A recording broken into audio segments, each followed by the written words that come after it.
Well, good evening, Little Masters, and welcome to episode 231 of the Prancing Pony podcast, where, well, we prefer not to cross these evil-smelling fens. Go to Barad-dûr. Go directly to Barad-dûr. Do not pass the marshes. Do not collect $200. But folks, do go ahead and pull up a bench in the common room. I'm Sean Marchese, the Lord of the Mark, and I'm here with the Man of the West, who was just telling me about some tricksy lights, Alan Sisto. Well, it turns out I just needed to clean my glasses, so... They have stuff for that, you know. I have stuff for that. I know. Well, look, folks, today we are going to go slowly in single file as we continue our Passage of the Marshes in the second chapter of Book 4. Now, this is the part of the chapter when Frodo and Sam experience the darkest part of the Dead Marshes.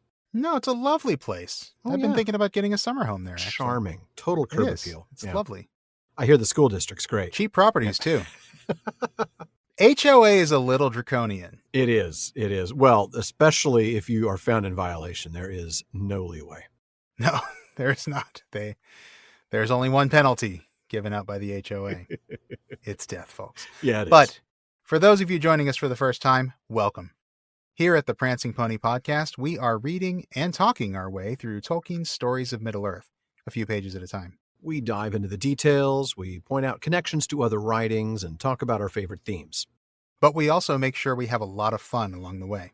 So we're glad you've joined us. We are, and we know you'll be glad you joined as well. But before we get into the chapter, it's time to talk collecting in another installment of Kingly Gifts. That's right. This segment is all about sharing news for collectors, so you'll always know when an exciting new volume is coming out, and also information for new collectors just learning about the hobby, publication histories, notable editions, and so on. So if you're looking to get into collecting, or if you're looking for a kingly gift for the Tolkien Collector in your life, well, this one's for you. That's right, and it's just in time for the holidays. So if you haven't already found the perfect gift for somebody you know, keep listening. And if that someone is us, just email Bartleman for our shipping address. We will gladly take your packages. Now, the last time we ran this segment, we were joined by a dragon of a collector. Well, this time, I guess you could say we're joined by a ranger, which seems like an equally appropriate analogy for a tracker of the rare and valuable. That's right. Andrew Ferguson, also known as Trotter, is a moderator at the Tolkien Collector's Guide website, tolkienguide.com. And he's been a friend of the PPP for many years, helping us out with pictures, sharing information about rare editions when we've struggled with it, and giving a lot of other great support and friendship. You've certainly heard his name before if you've been listening to us for a while, and we are thrilled to finally have him on the show. So I'm going to go ahead and introduce him now. Andrew, welcome to the Prancing Pony podcast. Great, thank you. Very pleased to be here at long last. It's on my favourite segment as well, surprisingly enough. It's truly our pleasure. We're glad to have you. Well, of course, you heard the show, Andrew, and you know the question we ask everybody who comes on the Prancing Pony podcast. When and how did you first discover Tolkien's work? What was it like for you, and what kept you coming back?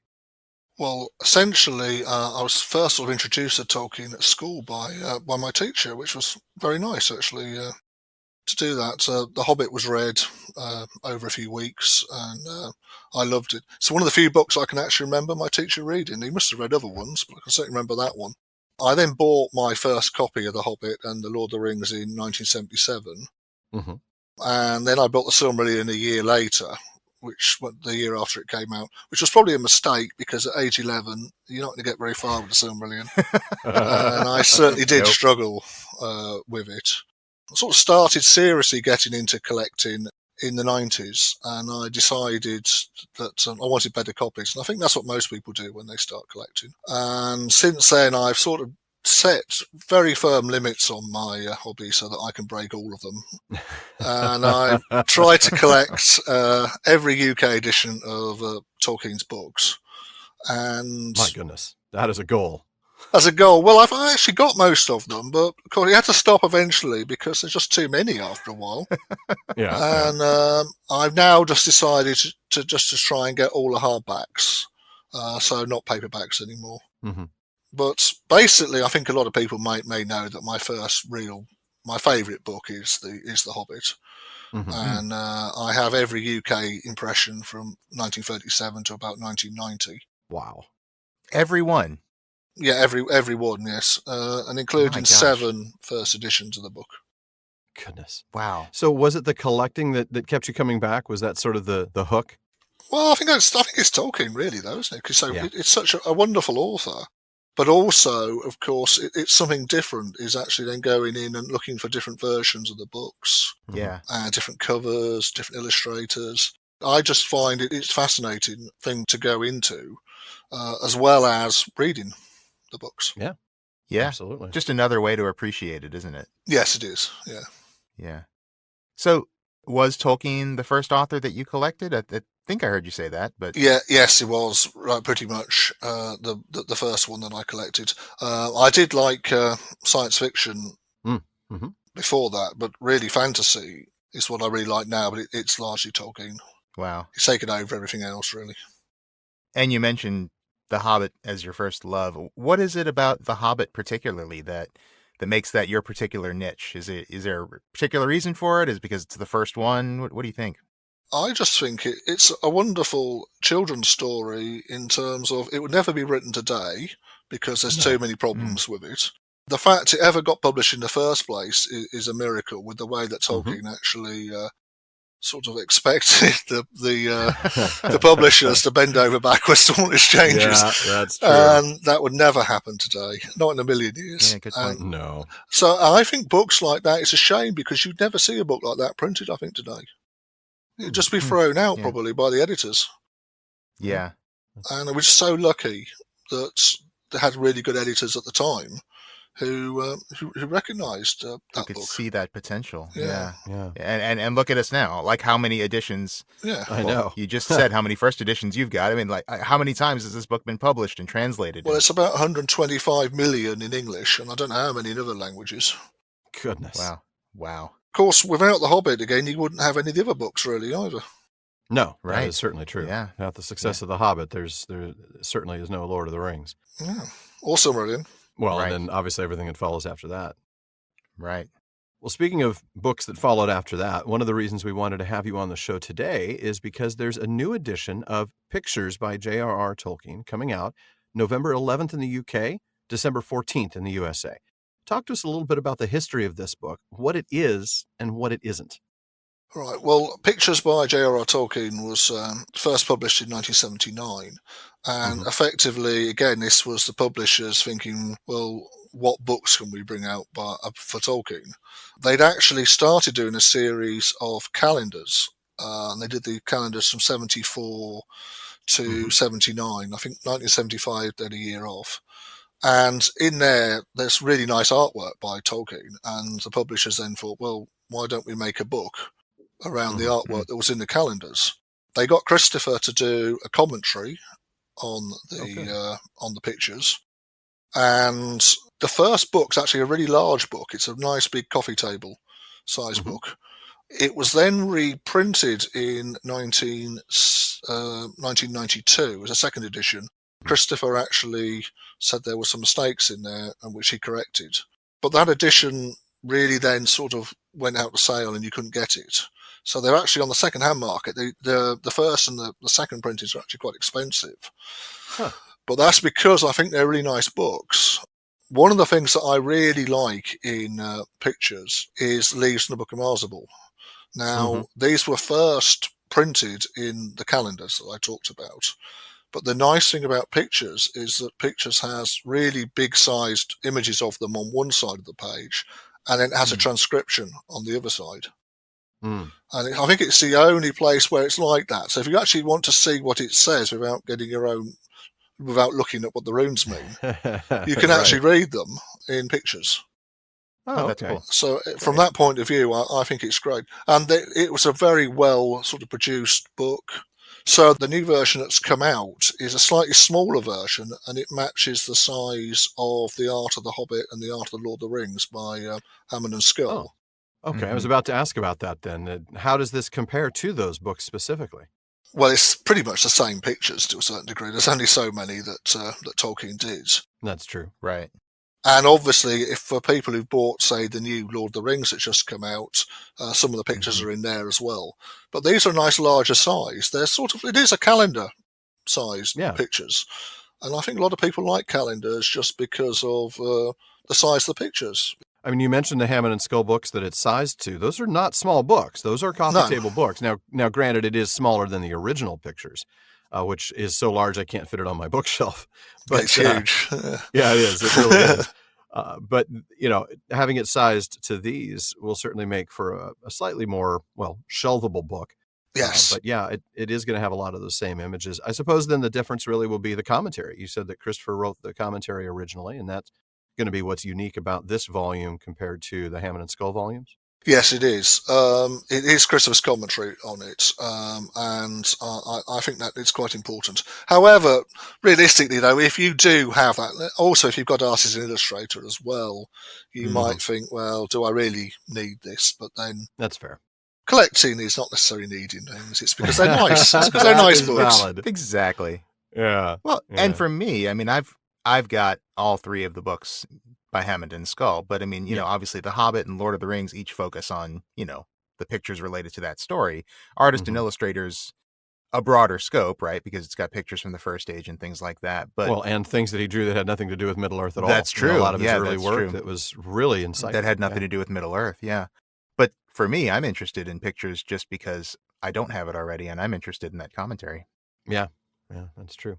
So speaking of those other books from Hammond and Skull, just as a reminder for all of you out there, if you want to listen to us talking to Wayne Hammond and Christina Skull about those, go back to episode 135 when we had them on the show, and we did get a chance to sit down and talk with them a little bit about those. We did, and sort of the history behind artist and illustrator particularly, which was a pretty cool story. Mm-hmm. Well, Andrew, the other reason we wanted to have you on the show today is because it's December, and that gives us another chance to talk about the Father Christmas letters. Yes. And of course, we've talked about it many times on the show, going back to episode 28. And listeners who've been around for a while may remember that way back in that episode, Alan and I mentioned, and I don't think we realized this going into it, but as we were preparing for the episode, we realized that we had two totally different editions of the book with different letters in them. Now, we since corrected that, by the way, but tell us a little bit more about the different editions of the Father Christmas letters, or some people may have a book called Letters from Father Christmas. Tell us a bit about the differences, why they're interesting to a collector, and what to look out for. The book was first published in 1976. It was edited by Christopher Tolkien's wife, Bailey. Bailey's quite interesting as before she married Christopher, she was called, her maiden name was Bailey Class, and she was Tolkien's secretary. And that's how she met Christopher Tolkien. So she selected the letters to be included. But one of the problems that's come up subsequently is that there never really was one version of the book that had all the letters in. Some of them had some in, some had other items. And the same with the illustrations as well, the manuscripts. Some are in some books and some are in the other ones. Now, fortunately, this has been corrected recently. But normally I would say recommend that if you want a book, one of the things you should look for is the first printing of the book. But in this case, while the first printing is actually quite nice, it doesn't really have that many of the letters in it. It's That's true. It's not the best example, and I certainly would suggest that if people do have the first printing, they do look at getting another edition as well to give them a bit more of the letters that are in there. The Centenary edition, though, is really probably the best one, and fortunately, that's the one that just come out. So that one came out last year. It contains all of the letters. And the transcript has been revised to match the Tolkien's manuscripts more closely. The transcript was revised basically because the deluxe edition came out the previous year with all the manuscript images in. So people on the Tolkien Collector's Guide, including myself, were able to finally go through all of the manuscript pages and look at the transcript and see if there was anything missing. And there were quite a few things that weren't in, that had been missed. Some of them, the main ones, are things like polar bears' interjections that aren't all there in the earlier versions. Yes, so they're actually on the manuscript page, of course. You can look at that and see them. They're just not, they were missed out, so they're not in the transcript. If you bear in mind that most people are going to read the transcript and just look at the illustrations, Right. the drawings, Right, yeah. they're not going to read the manuscript pages. Right. You can actually miss quite a bit if that's not transcribed properly. And we all need more North Polar Bears, so we really I know, need yeah. those Polar bear. additional transcripts. Some of the changes, though, obviously it's editorial. One of the things that is in the Father Christmas letters is that Tolkien refers to a character called Cave Bear. Oh, yeah. Except he doesn't call him Cave Bear in the letters. He calls him Brown Cave Brown. No, sorry, Cave Brown Cave. Okay. Cave Brown Cave. Now, Okay. Cave Brown Cave, you might think he is very reminiscent of some of the other things like Theoden King, because basically it means cave, a brown version of a cave. Not a bear, so actually they actually changed that in the end, because I think that might be too confusing for people, the fact that they don't refer to him as a bear. So the transcript still says Cave Bear. Okay. Wow. So I've actually I've sent you through a photograph of some of the different UK editions, and I'm hoping that will actually be on the website when we will. When the edition, we'll put that up in the when it's published. Yeah, we'll put that up in the show notes. I've got it up in front of me now, and I'm actually looking at. And so what I would suggest on there are the editions that you should probably look out for as a collector. Obviously, it's the first edition still. I think it's quite a nice one to get, as it's a nice large size. But also, this edition goes from really huge big versions to little tiny ones that you can hardly see. And I quite like the small versions. There's actually miniature books of the Father Christmas letters. Something that you really would think is completely unsuited for a manuscript just to go in a miniature book. But I actually quite like them. I think they're very nice, and they're certainly worth looking out for. Well, and it's a perfect gift for a Christmas stocking. They are. It's a good stocking stuffer, yeah, for sure. The other one that's really nice and is one that's worth looking out for is the one that has pull-out letters in it. I don't know if either of you have ever seen that version. I think I have. I have not seen that one. Which is that D here on the picture? That's C, I think, on the picture. Yeah, it's C on the picture. So essentially, what it has inside it is envelopes, and then inside the envelopes is a reproduction of the letter. Yes, yeah, I have seen that. And that's amazing. It's very nice. It's not something that publishers do very often, because I'd imagine it's so difficult to actually stick all the letters inside and make sure that everything's in the right place. Yeah, right. But in this case, they did do that, and it's very nice. They also did something similar in Maker of Middle-earth, didn't they? They included one facsimile letter, didn't they?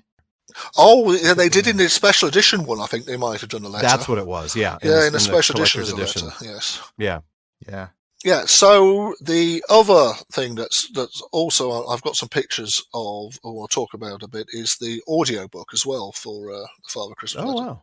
A lot of people aren't aware that there is one. I wasn't, that's for sure. And it's read by Sir Derek Jacobi. Oh. And I find it really good, actually. It's quite a nice way to listen to. He's got a very good voice, and I think the way that they've actually done it is very clever. So he actually does different voices for the different characters. Okay, cool. So that's also something that's worth looking out for. Now, in that one that one, I think, I'm looking at some of the notes you sent us over. That one came out in 2004, 2006, something like that? Yes. I think it's still available. I'm pretty sure it's still available. He probably doesn't do all the letters, though? No, he doesn't do all the letters. Yeah. I think he does most of them, though. Okay. Yeah. Well, we'll have to check that out for sure. That sounds like something I'd really be interested in. Yeah, and it sounds like, especially with the new Centenary edition, it sounds like it would be just great to have the nice format manuscripts to look at and just listen to Sir Derek Jacobi reading them. That would be a lot of fun. I think that's great. I think that's a great way to do it, yes. All right. Well, we're getting close to wrapping up this segment, Andrew, but since we've got you here, I want to kind of start tying this back to the chapter we're going to be reading today. So we are right in the middle of the Dead Marshes today. We are going to be talking a little bit about Tolkien's experience in World War I. And since you're here, I wanted to ask, as a collector, what resources can you point us to that can give us a little bit of insight into Tolkien's experiences in World War I? Well, the main ones to have a look at for that are going to be the Hammer and Skull chronology and John Garth's book on Tolkien and the Great War. Yep. Yeah. But also, I think something that people should probably have a look at is things like the Imperial War Museum's website. And there's lots of pictures on there of the First World War. They actually have Tolkien's gun. Oh, wow. Yeah, Really? Yeah, the estate gave it to the Imperial War Museum, and there's actually a picture of it on their website. I don't know if he ever fired it. I hope that's interesting. But yes, they do have they do have his gun, and effectively one of the things that you really need to think about, I think, when you're reading this chapter, is the impact that the sort of horrors of the Somme and the stuff that Tolkien was on actually had on his writing. And he only really mentions this in the chapter that you're talking about at the moment. He certainly doesn't, and I think it's something that a lot of people at the time just didn't really want to talk about who were actually involved in the First World War. They just bottled it up. But in this case, he didn't, and I quite like that. Yeah. Yeah, and it certainly gives us a picture of just some of the horrors he experienced, and I'm sure that there were even worse things that he didn't share. Yes. And that didn't make it into the book, and it's hard to imagine, I think, for anyone who wasn't there. It is. Very much so. Yep. Well, that was insightful, and what a wonderful time we've had with you, Andrew. Thank you so much for joining us here today. It has really been a pleasure. And one last time, please tell us where folks can find you online. Right. Well, one of the best places to find me is at the Tolkien Collector's Guide, Trotter on that. But the other main area that I spend a lot of time on is Twitter, and my Twitter name is Trotter_Tolkien.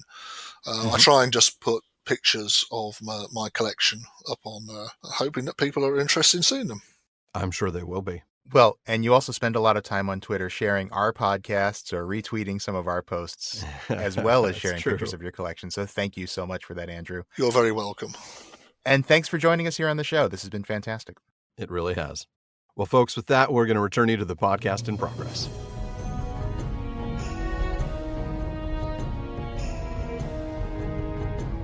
Well, I'm loving that segment, Sean. Of course, then again, I'm a collector, so what can I say? Well, you know what? And I'm finding out that I'm a collector too, or at least I'm more of a collector than I thought I was. That's the thing. I think everybody here is. Yeah, I think that's it. Even if the only thing they've collected is 231 episodes of our show, they're collectors to some degree, right? Yeah. And it's one of those things where I'm sure like people who are not Tolkien fans, they come to my house and they see my Tolkien shelf.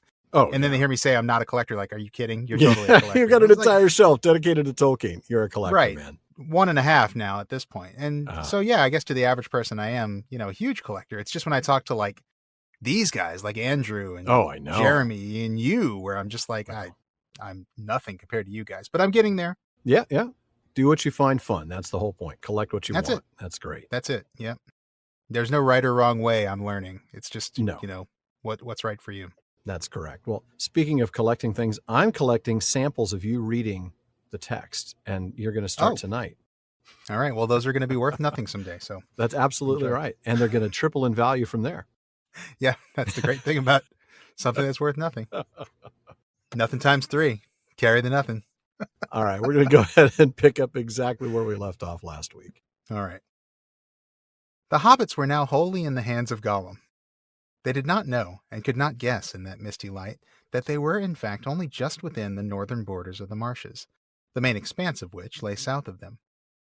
They could, if they had known the lands, with some delay have retraced their steps a little, and then, turning east, have come round over hard roads to the bare plain of Dagorlad, the field of the ancient battle before the gates of Mordor. Not that there was great hope in such a course. On that stony plain there was no cover, and across it ran the highways of the orcs and the soldiers of the enemy. Not even the cloaks of Lorien would have concealed them there. "How do we shape our course now, Smeagol?" asked Frodo. "Must we cross these evil-smelling fens?" No need at all," said Gollum. "Not if hobbits want to reach the Dark Mountains and go to see him very quick. Back a little and round a little." His skinny arm waved north and east.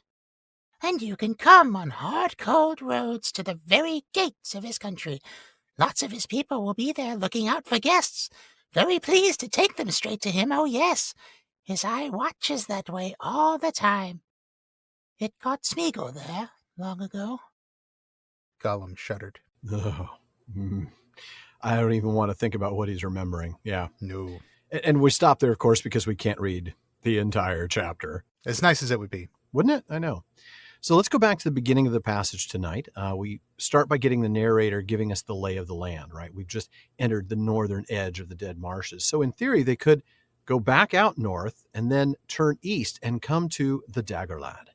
That's right. And you're told in the text, but remember, this is the site of the Battle of Daggerlad, which took place in Second Age 3434. Quite some time ago. Yeah. Quite some time ago. And pro tip for remembering that date, it's just 3-4 and then 3-4 again. Wow. That's why we're here. It's to give you guys these little mnemonic devices to help you remember these things. Okay, then. Totally useless tip from Sean. That's our new intro segment. Totally useless tips from Sean. That's our entire brand. What are you talking about? All right. That is on brand. That's true. It totally is. All right. All right. Back to the text. And going back to something Alan said a moment ago. Yeah, they could go back north and then east. But while this would avoid the bad smells and, the dead people lying around, it wouldn't be a very successful trip, would it? No, it wouldn't. The text even tells us explicitly that the elven cloaks, even these elven cloaks, would not conceal them there. And that, right. I don't know, that leads to a question like, do these cloaks have to have some sort of cover to work with or enhance? I mean, we know how good they are otherwise. I mean, they are, but I guess their effect is really just one of color, isn't it? Like it's like camouflage, but I guess if you cover yourself up, what I get from this is that the plane is so flat. Yeah. That even if they covered themselves up, it wouldn't be like that scene in the movie where they cover themselves up with the cloak and they look like a rock. Yeah. Because there are no rocks in that plane, so you wouldn't blend in. You know what I mean? Like the plane is so stand out flat. No matter what. Yeah. You'd stand out no matter what. I think that's what I get from that. Because these don't turn you into characters from Flatland. Right. No, they're not that good. No, they don't remove the third dimension from your body. That's a very good point. So, yeah, I think that's it. I think it's camo and it's really good camo, but But on a totally open surface, flat, featureless, nothing at all, it wouldn't have done any good. It would be like the Monty Python How Not to Be Seen sketch. Yes, it where would. It's a completely empty plane. And it's like, Mr. Smith is hiding behind this bush. And then they blow him up. Right. Exactly. That's exactly what it would be. My goodness, that's brilliant. So, anyway, Frodo, not knowing what the narrator has just told us. Yeah. And what we've just discussed, he asks the question that we'd all ask. Right. Do we absolutely have to cross these stinking, disgusting marshes? Yeah, and you know what? I love Gollum's snarky answer. It's really brilliant, isn't it? Wonderful. This is such great sarcasm. I love this so much. Yeah. Well, not if you want to see Sauron really, really fast. So go right ahead. Yeah, sure. Go right ahead. Take the if your front goal road is to see Sauron, then just go right ahead on your merry way. Fine. Yeah. But then, of course, Gollum points out to Frodo what the narrator already told us about the effectiveness of that direction, right? Right.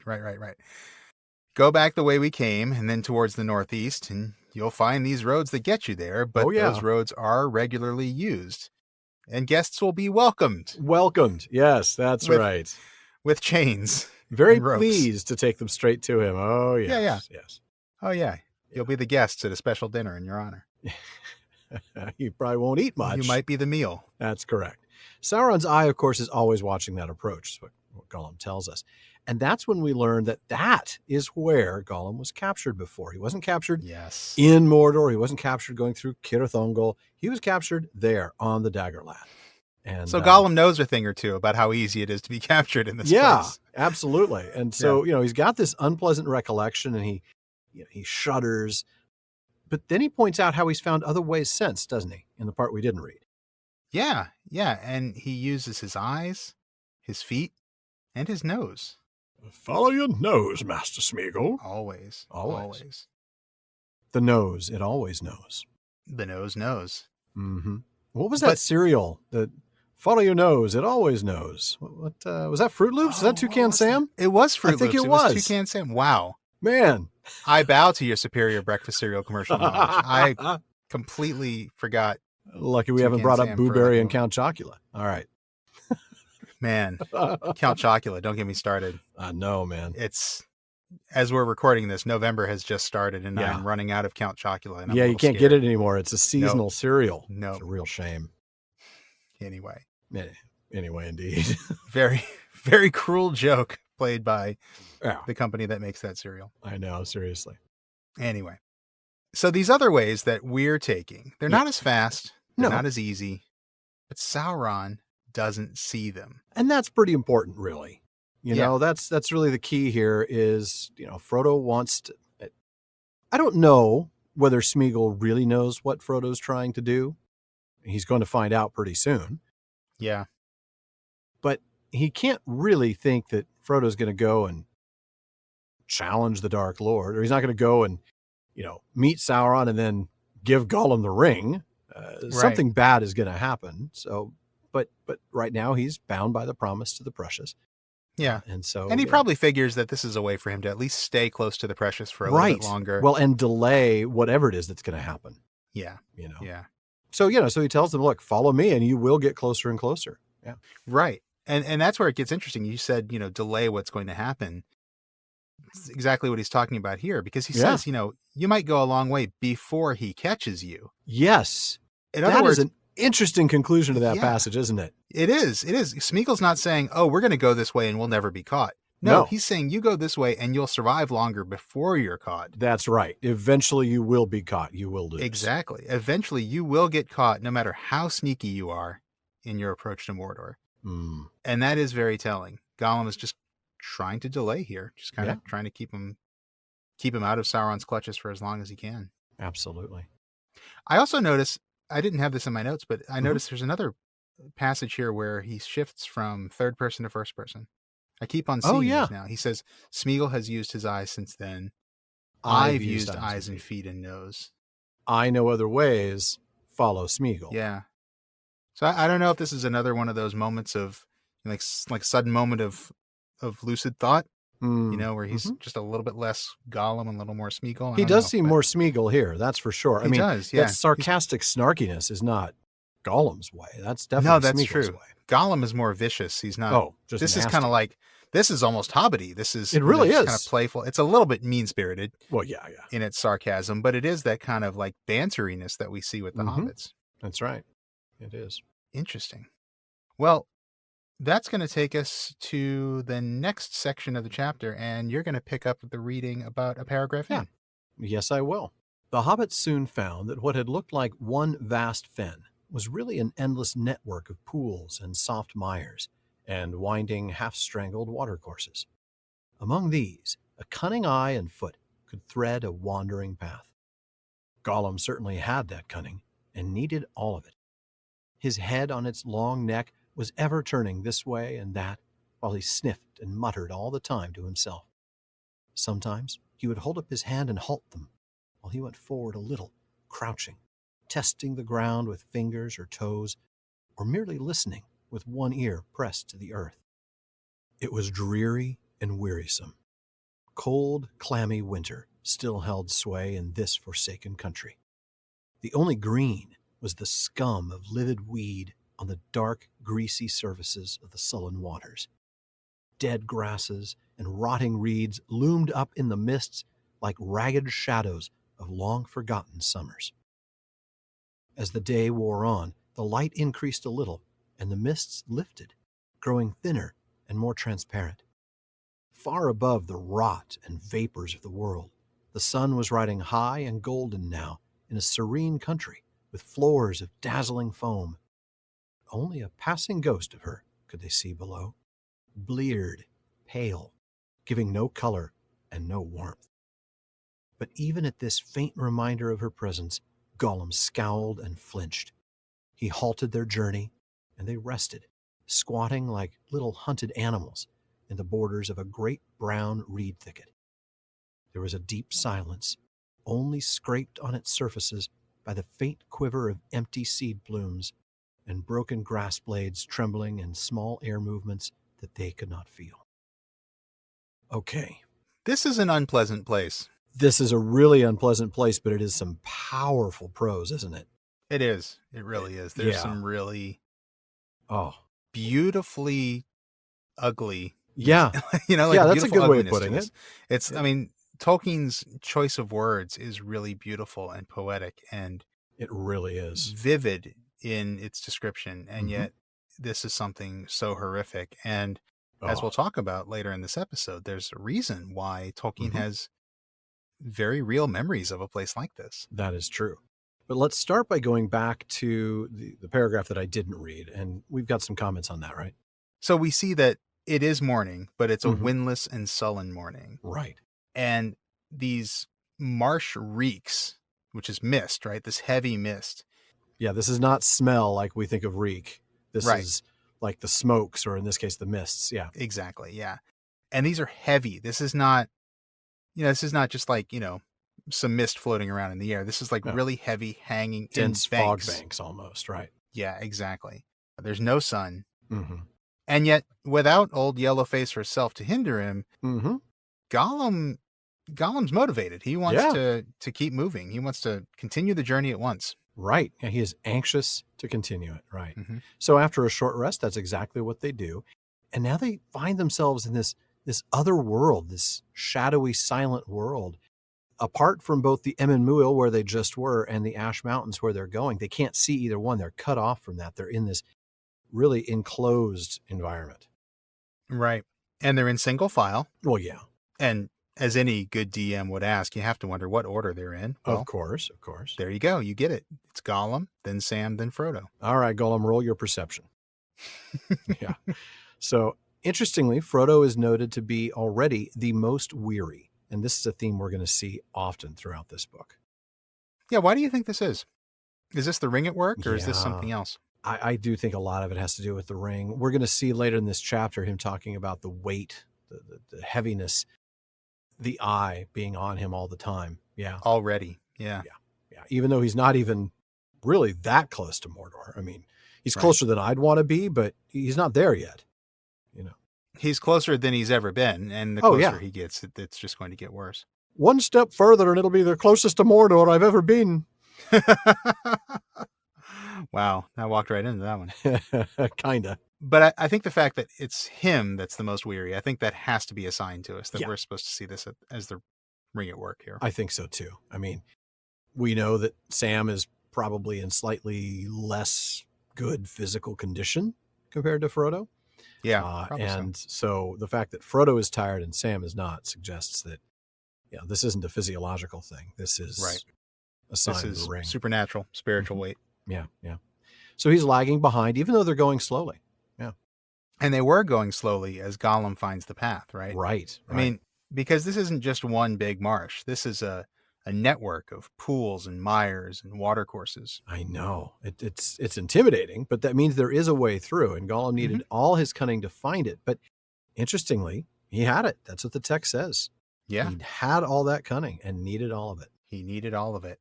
And we see he's constantly moving his head. He's sniffing and muttering and turning this way and that. Mm-hmm. And he'd stop Frodo and Sam while crouching and moving ahead. He'd sort of test the ground or listen to see what's happening. Yeah. And though it's only March 1st, the text says that cold, clammy winter still held sway. It's miserable cold. Oh, totally miserable. And the only green, I love this part, is the scum from the weeds on the water. I mean, what a vivid description. What a phrase to give us a clue. That is a great phrase. And just as a thing here, I want to be real clear. Livid weed does not mean that the weed is angry or irate. It's just, I'm livid. No, that's not what we're talking about. It's angry because we're talking about it. That's right. It's very upset. Livid just means dark bluish gray in color. So even the weeds themselves aren't green. It's just the scum around the weeds, a bit of algae surrounding these dead weeds. Yeah. It's gross. Disgusting. Just disgusting. Absolutely. That's vile disgusting. Place. Yeah.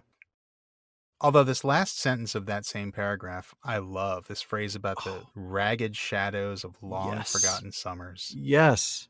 Wow. As a way to describe dead grass and rotting reeds, that is pretty impressive. That really, really is. How do you make a place like this vivid, terrifying, depressing, and bleak, and yet at the same time show some of the most incredible descriptions in prose? And I think the way he does it is by referring to these long forgotten summers. Yeah. What he's doing is reminding us that this place wasn't always like this. No, it used to live. Right. He shows how horrible this place is now by showing us how it was once something different. Yeah. They're shadows of what they were before. That's right. That's amazing. It really Absolutely is. amazing stuff. It really is. You know what this reminds me of is the video of the talk from Michael Drout, How to Read J.R.R. Tolkien, the one that's on YouTube.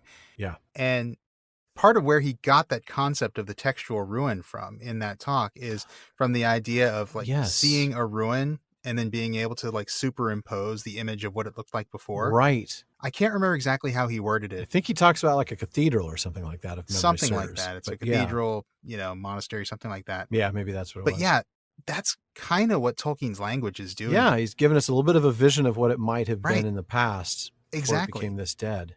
Kind of superimposing what it used to be on top of what it is now. Ragged shadows of long forgotten summers. That is really cool. I'm going to have to find what passage that was in that video and maybe bring it out later on, or at least link it in the show notes for this episode. That would be great. That's such a tremendous video, folks. If you haven't watched that yet, by all means do. Yeah. Well, speaking of shadows, there's a little bit more light now as the mists lift. And this next sentence about the sun riding high is so rich. I love this. The whole idea of the sun being in this serene country with floors of dazzling foam, right? It's riding high above the clouds. So intense. But it does remind us of how separated and how otherworldly these marshes are. Even with the sun in this, serene country shining high and golden, now below, nothing, just a passing ghost. No color, no warmth. Does nothing to bring real light to their surroundings. Yeah. Yeah. They're isolated here. You can see it, but it's just like they can't even be touched by the sun. And yet, even that is too much for Gollum. Oh, yeah, absolutely. He scowled and flinched. Yeah, if he can make out the circle of the sun, he is done. Yeah. Right. Yeah, I mean, he stops them right here. Mm-hmm. And so now they're just resting silently in this thicket of reeds. Yeah. Squatting like little hunted animals. I love what an image that is, right? And I mean, this whole paragraph is just wonderful. I feel like every passage is like, and this is awesome, and this is awesome. This is awesome. I know the whole book. It's like that, isn't it? Yeah, it is. But then there are some paragraphs that are more than others, like this. Like the way the silence is described here. With I know its surfaces scraped by tiny sounds. The surface of the silence is scraped. Yeah. Ooh, that's a nice little bit of alliteration. It is. It is. Yeah. Silence only scraped on its surfaces, and then we get broken grass blades trembling. There's a bit more alliteration and assonance there. But then we look at the actual content. We get the fact that these seed plumes are empty. The grass blades are broken. This place is beyond dead. I mean, it is dead. There's no bringing it back to life with seed plumes and grasses that might, spark new life. There's nothing here. It's a mockery of life, really. This is not a Miracle Max situation. No, this is dead. No. This is not mostly dead. Mostly dead. This beyond is dead. Yeah. Yeah. Wow. Yeah. Wow. And then moving on from that to the next part, which you didn't read. Right. We see Sam mourning the absence of birds. Yeah. Not a bird. He's reflecting on just a lack of life, a lack of cheer, a lack of activity, a lack of natural activity that you would expect from any normal place where hobbits should be. Well, and even any marsh, you would expect there to be birds. That's true. Yeah. A habitat that you expect to find birds in for sure. You would expect to find lots of wildlife here. Right. But there's And Sam recognizes that that's missing. Yeah. And he's missing it. He's mourning it. Gollum, though, is mourning the lack of birds for a different reason. Yeah. Yeah. He's sad because he doesn't have any crunchy, tasty birds to eat. Licks his teeth as he says, nice birds. I can see him doing it. It's like, put that thing away, man. Just no. Yeah. All 6 of his teeth. I know. And then he tells us that though these are the Dead Marshes, and no, he hasn't called it that yet, there is still plenty of life here, doesn't he? He does tell us that. We think of this as dead, and we see it's dead, but actually, it really isn't. we just wish it were compared to that, because what's there? Snakes, worms, and lots of nasty things in the water. Not the good stuff. No, none of the good stuff here. No. Now, in an article entitled As Under a Green Sea, Visions of War in the Dead Marshes, John Garth points out something really interesting. He says, here, Lothlorien, where decay is held back by supernatural power, and where the leaves do not fall until their golden litter can enhance the beauty of the springtime, finds its unwholesome counter-image. Oh, wow. Wow, unwholesome counter-image. So this is basically like the anti-Lothlorien. Oh, absolutely. And it really is, isn't it? Yeah. The decay isn't held back at all. The decay is accelerated. The decay is rampant. It is all nothing decay. But decay. Right. Yeah. And there's nothing about, the dead things enhancing the beauty of the living things. No. The dead leaves make the spring even prettier because they don't fall until then. Oh, nothing like that here. Right. This is just dead all the time. Yeah. Except for the decaying evil things. And the things that feed on the decay, the snakes and the worms and things in the pool. Yeah, exactly. Well, Hammond and Skull, not surprisingly, point us to a possible source of inspiration for the marshes. But it's not just the usual World War I sources that we'll certainly get to in this episode. Yeah, you're right. And we will be getting to those very soon. But there's another one that we want to talk about first, and that is H. Rider Haggard's She. Now, we've talked about She as a possible source for Tolkien before. Remember in episodes 167 and 168, when we were talking about the Mirror of Galadriel, we referenced She, and we even quoted Tolkien from a 1967 interview in which he said, "I suppose as a boy, She interested me as much as anything." Well, in She, Hammond and Skull tell us that the protagonists end up traveling through some very unpleasant marshes, and they give us a nice little quote from that book. "Never did I see a more dreary and depressing scene. Miles on miles of quagmire, varied only by bright green strips of comparatively solid ground, and by deep sullen pools fringed with tall rushes. Undoubtedly, however, the worst feature of the swamp was the awful smell of rotting vegetation that hung about it, which at times was positively overpowering, and the malarious exhalations that accompanied it, which we were, of course, obliged to breathe." Wow. Yeah. That is a very powerful description. I still like Tolkien's better. Oh, yeah. That's pretty awful. I can certainly imagine myself there, and it's a very unpleasant place. Yeah, certainly.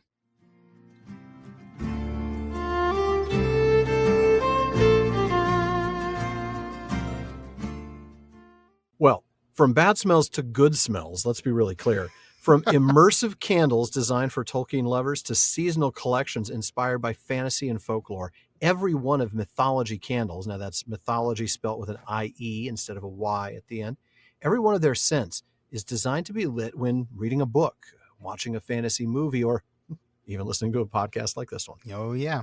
If you ever felt like making your home smell like a location, maybe not this location that we're in the story right now. I don't think we want a Dead Marshes scent. No. But a location or even a character from Middle-earth, then Mythology Candle's Tale-inspired collection will do just that. They've got one called the Ranger, which smells like trampled leaves and musky leather. But there's also the herbal scent of King of the Wood Elves. Or maybe the cherry tobacco scent of Wizard's Pipeweed is more your mood. But don't miss out on Mythology Candle's brand new limited edition winter collection. Ancient Yule Festival is inspired by the winter solstice celebrations in Viking Age Scandinavia. It features 6 new scents, including Longhouse Hearth, which smells like sitting by a log fire, and the Yule Tree, which embodies the scent of walking through a moss-covered pine forest. Now, all Mythology Candles are handmade in the USA with eco-friendly coconut wax, crackling wooden wicks, and pure natural fragrances. And they have an exclusive discount code for Prancing Pony podcast listeners to get 10% off their purchase. All you have to do is type in Gimli10, all one word, at checkout. That's Gimli10.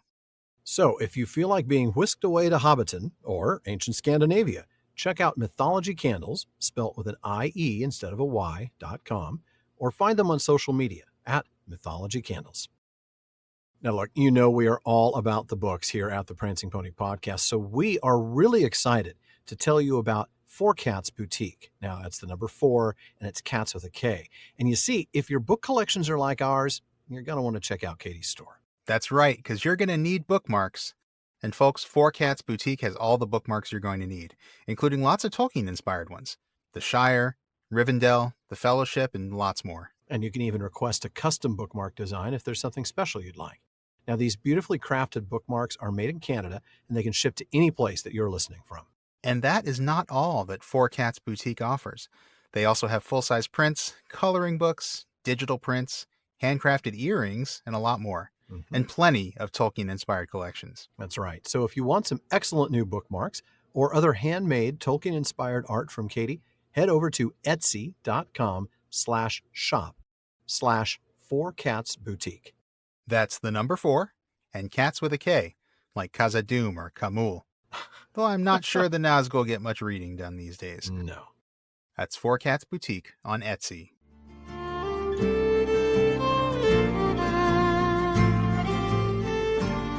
Now, before we get back to the discussion, we want to make sure you know that when you finish listening to this episode, the talk continues all night long at the Prancing Pony Podcast. That's right. Our loquacious listener community keeps the conversation going in all of our social media spaces, from our common room on Facebook to our Reddit community and Twitter and more. Now, on Facebook, just look for the Prancing Pony Podcast and be sure to follow the page and join the group for some great discussions. And you can find us on Reddit at r/prancingponypod. And we're also at Prancing Pony Pod on Twitter and Instagram.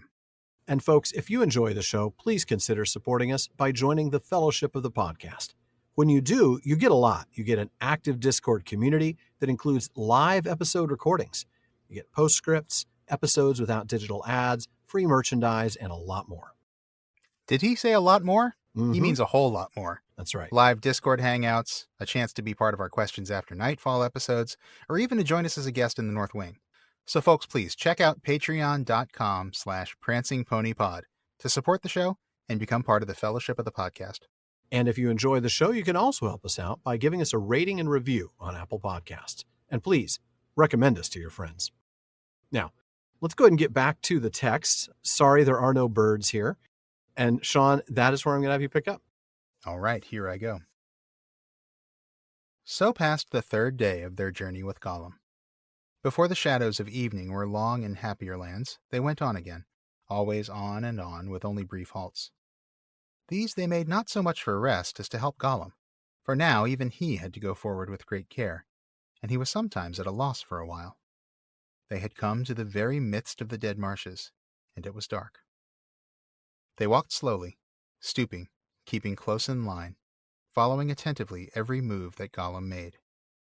The fens grew more wet, opening into wide, stagnant meres, among which it grew more and more difficult to find the firmer places where feet could tread without sinking into gurgling mud. The travelers were light, or maybe none of them would ever have found a way through. Presently, it grew altogether dark. The air itself seemed black and heavy to breathe. When lights appeared, Sam rubbed his eyes. He thought his head was going queer. He first saw one with the corner of his left eye, a wisp of pale sheen that faded away. But others appeared soon after. Some like dimly shining smoke, some like misty flames flickering slowly above unseen candles. Here and there they twisted like ghostly sheets unfurled by hidden hands. Okay, I'm officially creeped out by this, and I'd like to turn around and find another way. Maybe the plains of Anfauglith would be fine at this point. Yeah, creepy. Very. So the text says this is the 3rd day of their journey with Gollum. We know it's March 1st, and that means we also know it really isn't the 3rd day, huh? I mean, okay, maybe the first journey, which took place on February 30th, maybe it began at 11:59 on the 29th, so we call that a day? I don't know. I don't think so. Yeah, we're kind of nitpicking here, but Christopher Tolkien acknowledges this in The War of the Ring, pointing out in a note on the chronology that the actual journeys they made are numbered, and it may well be that 3 against February 3 explains the statement, so passed the 3rd day of their journey with Gollum. For it was the 3rd journey, Christopher says, but not the 3rd day. Right. So Christopher Tolkien's even pointing out this is not the 3rd day, but it is the 3rd journey. And so the fact that Tolkien wrote 3 may have been what actually caused his father to write 3rd day. Their when it was 3rd actually day. just the He 3rd confused journey. himself. Yeah. I do that all the time. But Oh, yeah, you write yourself a note and then you forget what you meant by it? Yeah. I abbreviate something and I think it means something else entirely different. All the time, yeah. All the time. So they're moving now as the day ends with, some brief halts, but these halts aren't to rest, are they? They are to help Gollum figure out the way, huh? Yeah, and that's saying something if he's having trouble figuring out the way because he has actually traveled here before. Yeah. But now they're in the middle of the Dead Marshes, and it's really dark. Very dark. You're right. There's no moon visible. No. And the going is also harder now. Not only is it harder to see, but the lands are growing wetter. There's fewer firm places to walk. Right. And you get this threat of sinking into gurgling mud. And that's a very real threat, isn't it? That is a very real threat. Now, to be really clear, this is not just a matter of messing up your boots. No. This sort of mud is genuinely fatal. Oh, yeah. Keep in mind, and we're going to be coming back to this again at a few more points throughout the Dead Marshes. Yeah. This experience for Frodo and Sam is heavily influenced by Tolkien's own experience at the Battle of the Somme. In letter number 226, Tolkien was denying that either World War I or World War II had any influence upon either the plot or the manner of its unfolding. But he did acknowledge, even despite saying that, he acknowledged that the landscape was influenced by it, saying that the Dead Marshes and the approaches to the Morannon owe something to northern France after the Battle of the Somme. And in that battle, along with others like Passchendaele, mud was often as fatal as the guns of the enemy. Going back to Garth's essay, As Under a Green Sea, he says, dying in the mud was a regular feature of troop movements during the worsening Somme autumn, as soldiers slipped off the duckboards and sank while their mates looked on, powerless to assist. So, when the text tells us about gurgling mud here, we're not talking about things that'll make a mess or make you uncomfortable. We're talking about a potentially fatal misstep. Wow. Yeah. That's an important reminder. Terrifying. Yeah. Yeah. So, not only the gurgling mud, not only the wetlands, all the nasty places, but now the darkness is complete too. Oh, yeah. And it's not just darkness that obscures your sight. This is air that's heavy to breathe. It's a very tangible darkness, isn't it? It it's makes like me physical think of darkness. It is. It makes me think a little bit, at least, of this from chapter 8 in the Silmarillion. A cloak of darkness she wove about them when Melkor and Ungoliant set forth, an unlight in which things seemed to be no more, and which eyes could not pierce, for it was void. And then later in that same chapter, we read, the light failed, but the darkness that followed was more than loss of light. In that hour was made a darkness that seemed not lack, but a thing with being of its own. For it was indeed made by malice out of light, and it had power to pierce the eye, and to enter heart and mind, and strangle the very will. Wow. Now that's a darkness that's even more intense than this. But you're right. This is sort of a glimpse of that, isn't it? It is a little bit. It's kind of a microcosm of that. Yeah. It's a little bit of just a sample of it, right? I mean, air that's heavy to breathe, this sort of oppressive darkness, complete darkness. Yeah. I think if anything else, this passage here and knowing how closely this is tied to the Battle of the Somme, I think that might tell us a little bit about what Tolkien might have been thinking about when he wrote that part of the Silmarillion. Yeah, that's a that very good point. He experienced there. That sort of intense darkness. Yeah. Now, Sam begins to think he's seeing things, in this case, lights, in the corners of his eyes that fade away, but they keep coming back, and they're different in appearance. Yeah, and as you said, this is really creepy. It is. There's this dimly shining smoke. There's these misty, flickering flames, twisted like sheets unfurled by hidden hands. Yeah. I love that alliteration, and it's just, the scene is just absolutely terrifying. It really, really is, no doubt about it. A very terrifying place to be right now for any of them. Yeah. So what are these lights? Well, let's find out. All right. At last, Sam could bear it no longer. "What's all this, Gollum?" he said in a whisper. "These lights, they're all around us now. Are we trapped? Who are they?" Gollum looked up. A dark water was before him, and he was crawling on the ground this way and that, doubtful of the way. Yes, they are all round us, he whispered. The tricksy lights, candles of corpses, yes. Don't you heed them.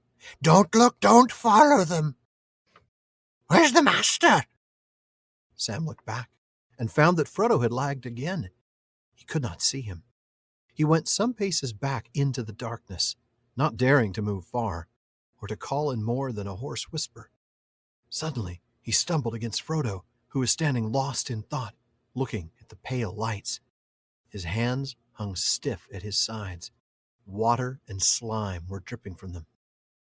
"Come, Mr. Frodo," said Sam. "Don't look at them. Gollum says we mustn't. Let's keep up with him and get out of this cursed place as quick as we can, if we can." "All right," said Frodo, as if returning out of a dream. "I'm coming. Go on." Hurrying forward again, Sam tripped, catching his foot in some old root or tussock. He fell and came heavily on his hands, which sank deep into sticky ooze, so that his face was brought close to the surface of the dark mirror. There was a faint hiss. A noisome smell went up. The lights flickered and danced and swirled. For a moment, the water below him looked like some window, glazed with grimy glass, through which he was peering. Wrenching his hands out of the bog, he sprang back with a cry. "There are dead things! Dead faces in the water!" he said with horror. "Dead faces!" "Okay, I'm out. I'm done." Yeah. This is Highway to Anfauglith, I will take it. Yeah. Yeah. Wow. This is like it's that moment in the horror movie when the family realizes that the house is haunted. And more than they're like, haunted, it's haunted by ghosts that now want to kill you and right, cut you to yeah. pieces, Like and it's like, the walls are bleeding and everything, and they're like, "Yeah, this is pretty creepy," but they never leave. Yeah. Yeah, this is kind of that moment. You're right. This is very much that moment. Oh goodness. So going back to the beginning of the passage that you just now read, Sam starts by asking the obvious question about these lights that are flickering and swirling all around him. What is all this? Mm-hmm. Come on, Gollum. What's all this then? What gives? Yeah. What gives? And then he asks a question that's less obvious when speaking of lights. Who are they? I know. I thought that was an interesting one too. Who are they? The only thing I can think of is that he is imagining people holding lights or some sort of creatures holding lights, maybe not just floating lights on their own, right? Yeah, that could be. And considering the fact that they are apparently moving, and we've seen this reference to, they're moving like they're being like sheets unfurled by hands. Like the sheets or the flickering flames or the... It does seem like maybe somebody is holding and moving them. So maybe that's what he's thinking of. Yeah, but that's something I can think of. That's a spooky thought. Boy, isn't it? Yeah. But Gollum, who's trying to find the way, looks up and he talks about them. And he says the most Gollum thing imaginable. Doesn't he? Them. Oh, they're tricksy lights. That's helpful. What? Yeah. What isn't tricksy to you, Gollum? Right. I mean, I guess if they're not tricksy, they're nice. Yeah, right. He's got nice such an expanded vocabulary. Versus tricksy. Well, he's had a rough life. Of course, they're tricksy. They're candles of corpses. Yeah, that's somehow more descriptive than tricksy lights. Yeah, I think so. I would rather have he led with that. I would have started with that. Yeah. Like, I know they're tricksy. I can see that they're tricksy. You tell me they're candles of corpses, we might have a problem. Right. That's exactly right. Why don't you tell me that first? Right. Then you could say, oh, and by the way, these corpse candles, they're also kind of tricksy. That's, again, it's like the real estate agent when the family buys the house and the real estate agent is explaining to them, oh, yeah, well, the previous sellers are really motivated. That's why the price is so low. Oh, really? Yeah, there was a murder in the house. 7 of them, actually. Yeah. So Gollum, again, following the wrong order of advice, says, don't look, don't follow. I think maybe even that should have been the lead. Don't look, don't follow. These are corpse candles, which are also tricksy. But he goes in complete reverse order, by the way. Yeah, he does. Yeah. But tell me about corpse candles. Yeah. Because this is an interesting phrase. I know we've talked about it before, but it's been a while. It is an interesting phrase. Now, of course, it's the same phenomenon that you might know as will-o'-the-wisps or jack-o'-lanterns in other cultures. But the idea of the corpse candle is a flame or ball of light, often blue. And most stories involving a corpse candle, they trace their way back to 18th and 19th century Wales for the most part. I mean, again, lots of stories about will-o'-the-wisps and jack-o'-lanterns and other similar objects in other cultures, but the name corpse candle specifically. Now, they were viewed as harbingers of death. They would linger near somebody's home, or they would follow the route of their coming funeral, like straight line to the graveyard, that kind of thing. Yeah. Or over the corpse road, which was the road that you would carry the body on to the church graveyard.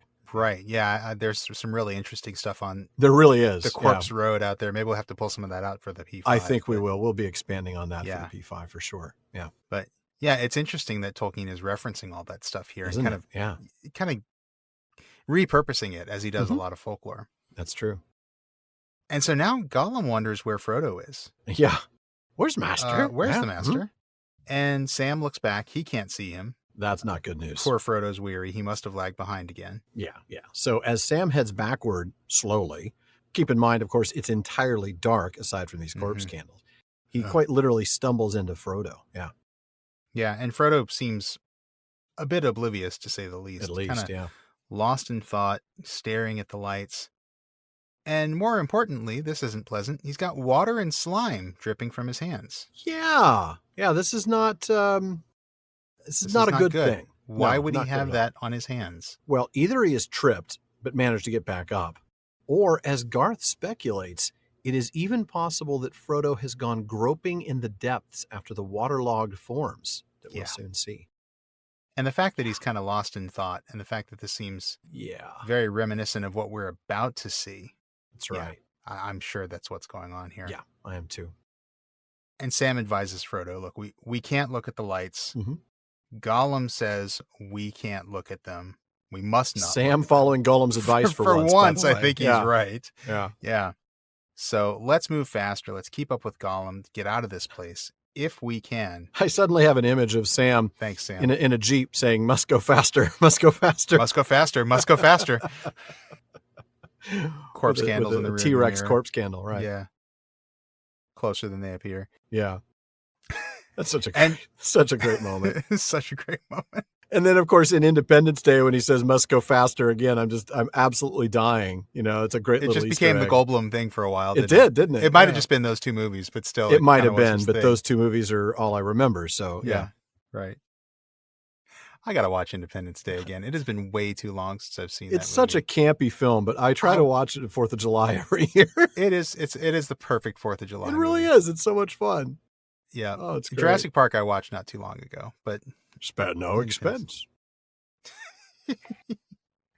All right. Well, let's get back to the text. Yeah, we should. So Sam says, let's get out of this place quickly if we can, which is not a pleasant thought. And Frodo agrees, and we see him shaken from this dreamlike stupor. Yeah. But now it's Sam's turn to fall. He trips and sinks into the mud, his face near the water, which is just deeply disturbing. And what do we see and hear? Well, and smell, right? We get this hiss first, and then a noisome or foul smell, and then flickering, dancing, and swirling lights. There's that word noisome we had last time, I think. We get that word a few times in this chapter. And it's a really stinky smell. Bad smell. Yeah, and the description that Tolkien gives here, though this is obviously meant to be, a supernatural occurrence of some kind. Well, right. The description seems consistent with the science behind corpse candles or will-o'-the-wisps, because they're actually caused by burning gases, swamp gas or marsh gas, that, as I understand it, develops from the breakdown of organic matter in wet areas like a bog or marsh. Unlike in a normal environment, the decomposition, I believe it's aerobic decomposition, but I'm just referencing stuff that I've read online. It can't take place underwater. Yeah. And so the organic matter is broken down by anaerobic bacteria because no air, right? Right. No oxygen, right. Right. And so that produces a mix of methane and CO2 and phosphenes and other nasty chemicals. That's right. And when those gases rise from the soil and water, the methane mixes with the phosphenes. And the phosphenes are flammable toxic gas that can burst into flame in the presence of air. I mean, they are genuinely immediately explosive. And when mixed with methane, the flame can last a little bit longer. But what happens, of course, is as the air moves, the flame disappears. And that's why will-o'-the-wisps would disappear before you could approach them. Because as you move near, the air would be disturbed and it would dissipate the flame. Yeah. So that's a little bit of science behind the corpse candles for you tonight. But it's amazing the detail that you get because the fact that Tolkien starts it with this hiss. Yes. The gases coming out, the noisome smell, and now the flames. Right. Exactly. Yep. Yeah. It's brilliant stuff, but it's exactly how you'd experience it if you were in that sort of situation. Right. But now Sam is looking through the water like it's a window of grimy glass, and he experiences something that I hope to heavens you would not experience if you were in any marsh or bog or fen. Dead things, dead faces in the water. Okay, now we're officially freaked out. Yeah. And these aren't just bog mummies either, as we'll see. No, because that would be creepy enough. That would be, and that actually could happen. That's true. You could spot a bog mummy because, once again, anaerobic decomposition does not happen as quickly. That's the whole thing. Yeah. But speaking of history lessons, we've covered science. Now it's history. Tell us about Gollum the history teacher, Sean. Oh, Gollum's history class is the one that all the kids want. That's right. All right. Who are they? What are they? Asked Sam, shuddering, turning to Frodo, who was now behind him. I don't know, said Frodo in a dreamlike voice. But I have seen them too. In the pools when the candles were lit. They lie in all the pools, pale faces, deep, deep under the dark water. I saw them, grim faces and evil, and noble faces and sad. Many faces proud and fair, and weeds in their silver hair, but all foul, all rotting, all dead. A fell light is in them. Frodo hid his eyes in his hands. I know not who they are, but I thought I saw their men and elves, and orcs beside them. Yes, yes, said Gollum. all dead, all rotten. Elves and men and orcs. The Dead Marshes. There was a great battle long ago, yes. So they told him when Smeagol was young, when I was young, before the Precious came. It was a great battle. Tall men with long swords, and terrible elves, and orcs shrieking. They fought on the plain for days and months at the Black Gates. But the marshes have grown since then, swallowed up the graves, always creeping, creeping. But that is an age and more ago, said Sam. The dead can't really be there. Is it some devilry hatched in the dark land? Who knows? Smeagol doesn't know, answered Gollum. You cannot reach them, you cannot touch them. We tried once, yes, Precious. I tried once. But you cannot reach them, only shapes to see, perhaps not to touch. No, Precious. All dead. All dead. So. All dead. Not good. No. Before Gollum gives us a history lesson on the Battle of Dagorlad in 3434, and I remembered that thanks to your useless tip, he reminds them... It is a very helpful tip. Thank you very much. It's a perfectly good answer to a question no one ever asked. That's a fair point. How do I remember when the Battle of Dagorlad in 3434 happened? Because it's 3434. Because it's 3434. You just do 34 once, and then you do it again, you see. Yeah, that's really helpful. So before Gollum does give us a history lesson on that, he reminds them of the name of the place. And it's the first time they hear that name from Gollum, the Dead Marshes. And he gives them some very important advice. When the candles are lit, do not look into the water. Once again, advice that would have been good before we started crossing the marshes. Would have been nice to know yesterday. Yeah, I know, exactly. I'm thinking that's it. Things that would have been nice to know yesterday. So Sam turns to Frodo and asks the question, who and what are these faces? Oh, boy. Yeah. Frodo, though it's hard to say whether this is really Frodo or whether he's really all there at this point, says he doesn't know, but he's seen them too. Yeah. And he describes what he saw when Sam found him in that stupor we just saw a moment ago. Yeah, which tells us he was seeing these same exact things, whether he'd gone in there intentionally with the water and slime on his hands or whether he'd fallen. He was encountering these faces, and then he describes them. Grim and evil, noble and sad, proud and fair. But they're all foul, and a fell light is in them. What a description that is. It is, and it's so creepy the way he delivers it. There's this kind of chanting quality. Grim faces and evil, noble faces and sad. Yeah. Proud and fair with weeds in their silver hair. That part it's almost rhymes. Poetic, isn't it? Yeah. It is, yeah. It's almost, to me, it just reads very much like a like a chant, almost like he's, like he's not entirely there. Yeah. I mean, cold be hand and heart and bone. That's that sort of chanting feeling, isn't it? Yeah, exactly. Yeah.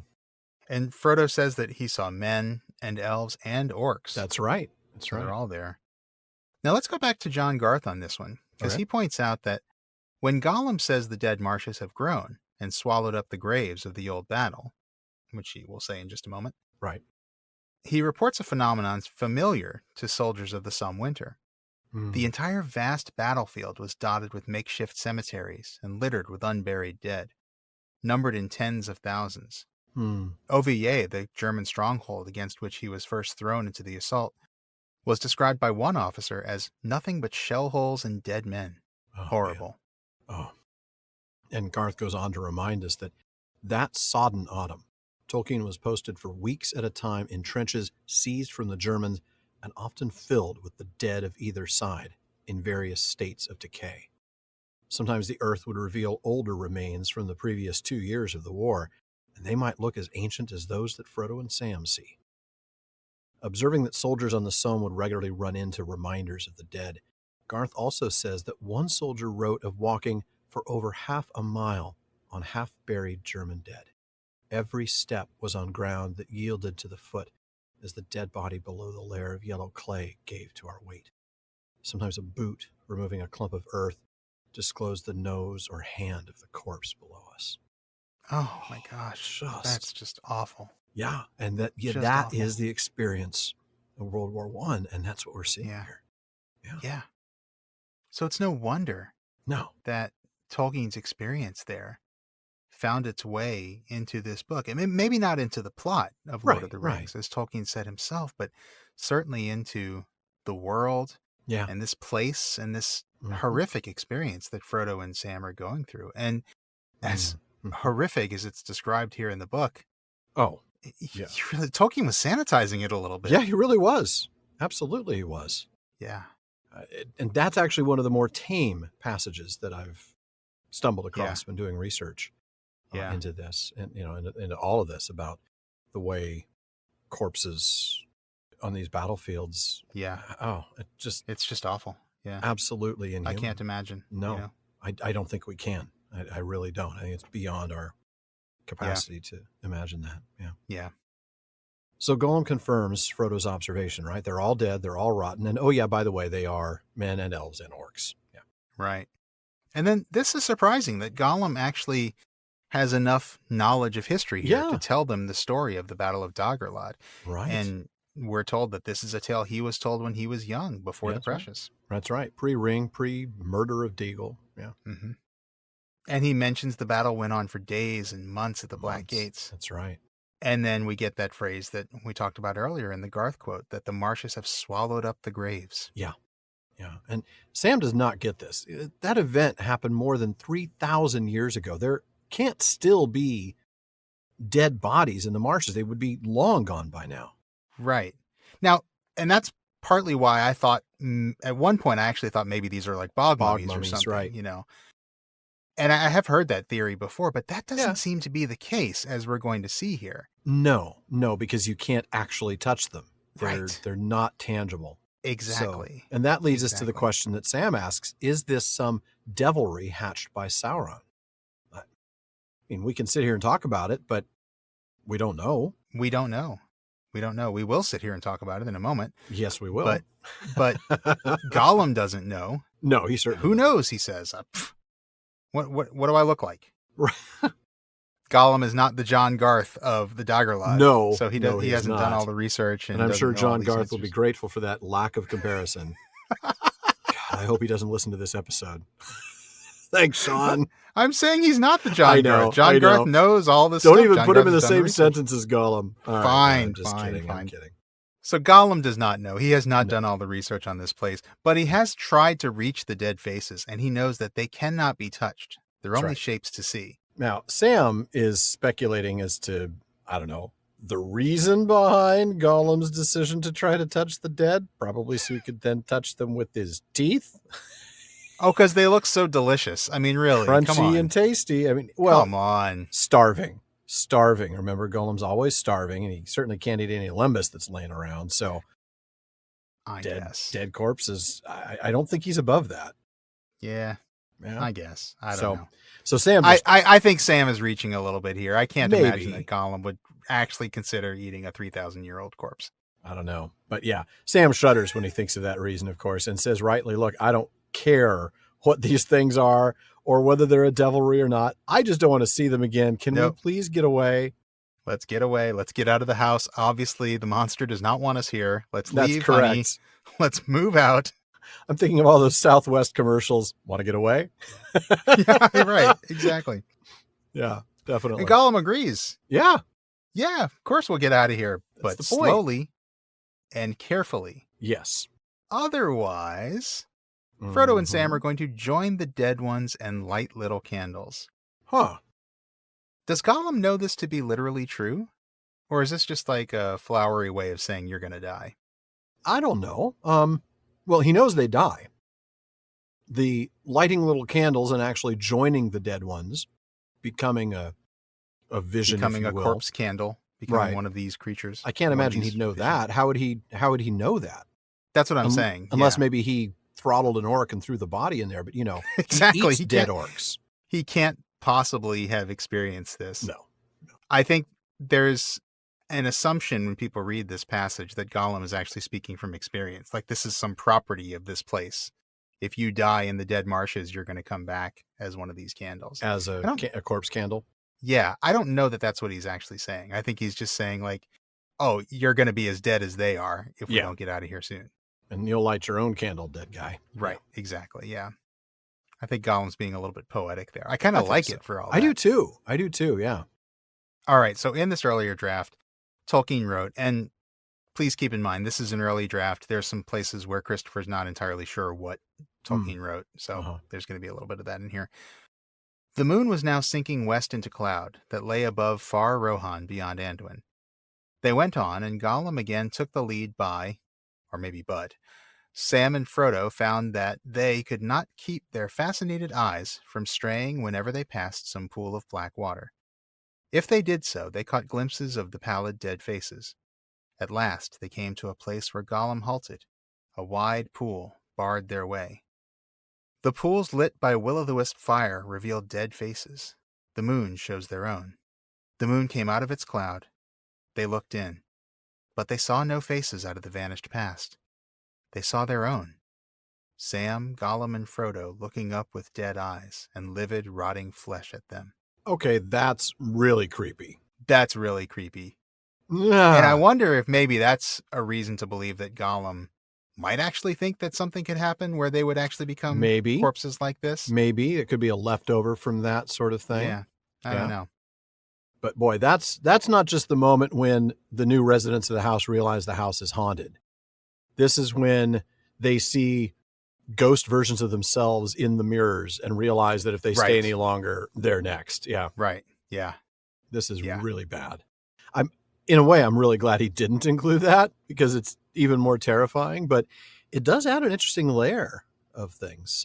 It does. I think it adds kind of an immediacy to, it does. To the terror. Yeah. Well, and now we want to bring Tom Shippey into the mix. In Author of the Century, he says, what do these faces mean? The ominous thing about them is that they are all now the same. They seem to represent the casualties of both sides, the servants of Sauron, grim faces and evil, the elves and men who opposed and defeated him, noble faces and sad. But it has all come to the same thing in the end. The whole sequence has reminded many people of First World War battlefields. Tolkien was on the Somme for 3 months, where the static warfare left the dead unburied for years, with both sides inextricably confused. This might account for the unsurprising fact, that the bodies of both sides corrupt in the same way. They all end up rotting and dead. But in Frodo's vision, even the noble faces are sad. And they are all not just rotting, but foul. They all have a fell light in them. There are several unvoiced implications. That the whole thing has been for nothing, a thought never too far away from the living character's sense of ultimate defeat. That Sauron, though defeated in battle, has somehow managed to take his revenge on the dead and now holds him in his grip. Perhaps worst of all, that all the dead are hostile to the living, that they have learned something in death that they did not know alive. Wow. Wow. Okay, thank you, Tom. Yeah, I might have to go watch something lighthearted and funny for a half hour before I go to bed tonight. I think you're going to need to watch some cartoons or something before you go to bed. That's it's intense. Time for Animaniacs. Something, anything. Find the old ones if you can. The classics. Seriously. Yeah, that's actually really intense. It is, isn't it? I really am terrified by the whole idea that, this whole thing has been for nothing. They're all the same now. Yeah. And they are. Wow. He's got an excellent point there. This is an unvoiced implication, but it's a very clear implication. Yeah.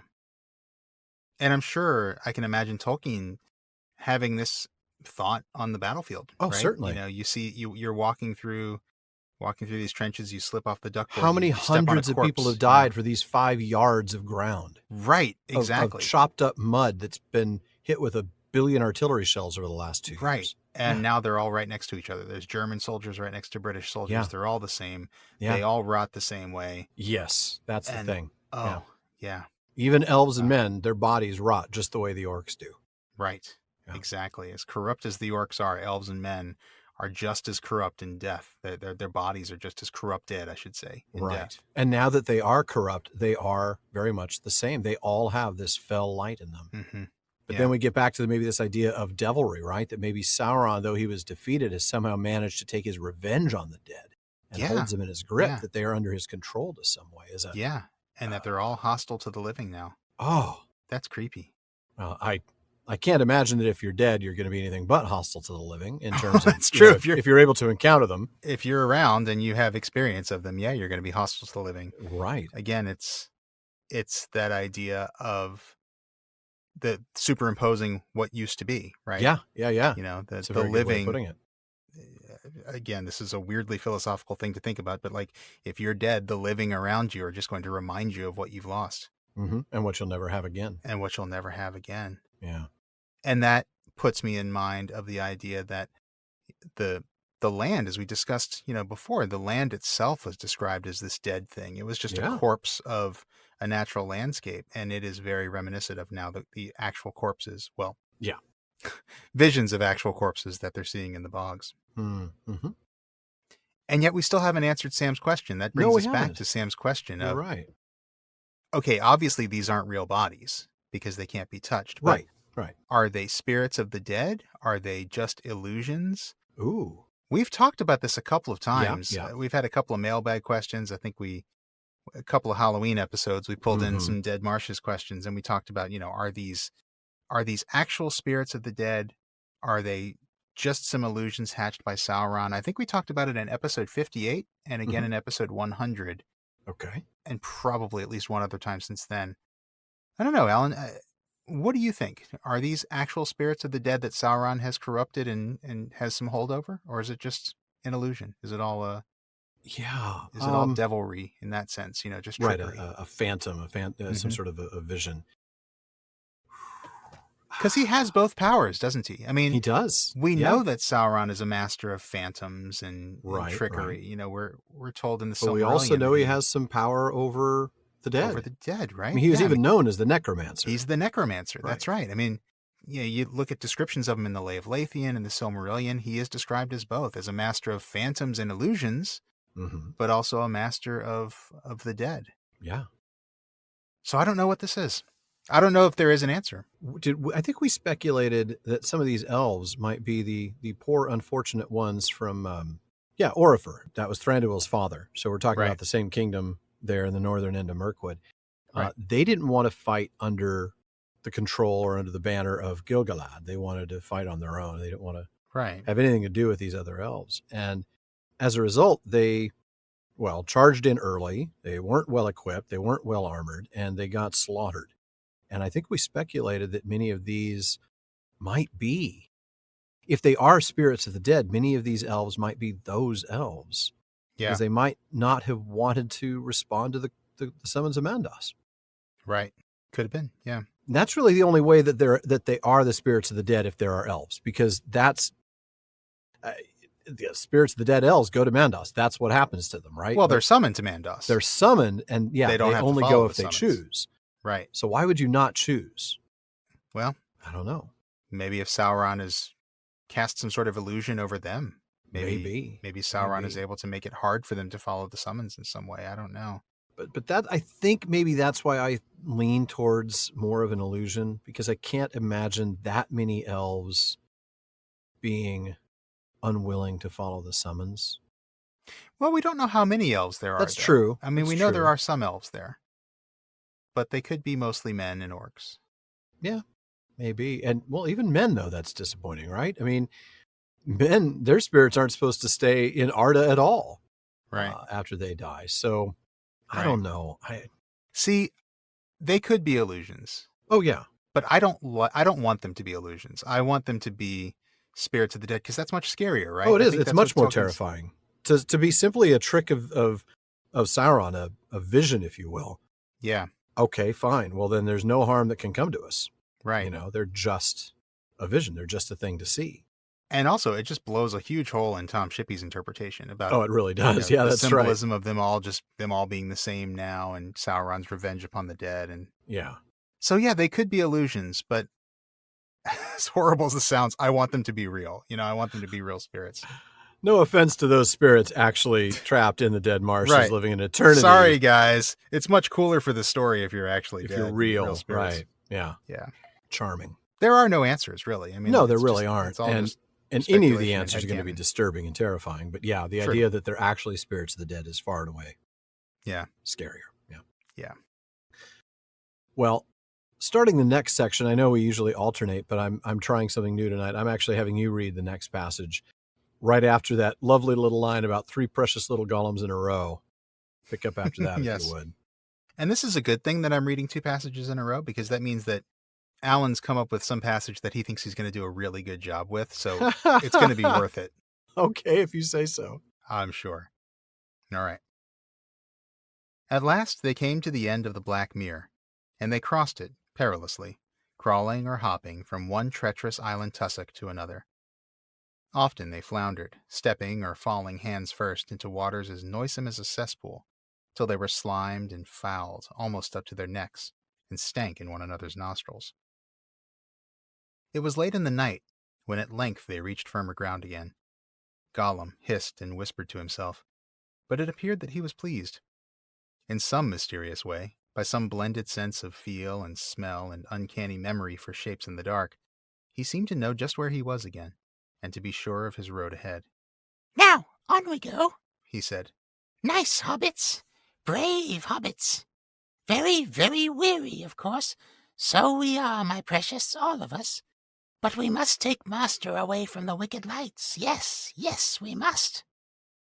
With these words he started off again, almost at a trot, down what appeared to be a long lane between high reeds, and they stumbled after him as quickly as they could. But in a little while he stopped suddenly and sniffed the air doubtfully, hissing as if he was troubled or displeased again. "What is it?" growled Sam, misinterpreting the signs. "What's the need to sniff? The stink nearly knocks me down with my nose held. You stink and Master stinks. The whole place stinks," Yes, yes, and Sam stinks. answered Gollum. Poor Smeagol smells it, but good Smeagol bears it. Helps nice Master. But that's no matter. The air's moving. Change is coming. Smeagol wonders. He's not happy. Well, when is Smeagol actually happy? I mean, other than when he's eating raw fish, really, in fairness. No, I can't imagine that he's happy any other time, really. But definitely not with this change. Definitely that's not happening. right now when he's No. stinking. And Well, and sensing this change, yeah, which we'll get to in a little bit. You mentioned earlier that my giving you these 2 passages meant that I was looking forward to some really, really good read. But really, the truth is I'm looking forward to a read that doesn't have any Gollum dialogue.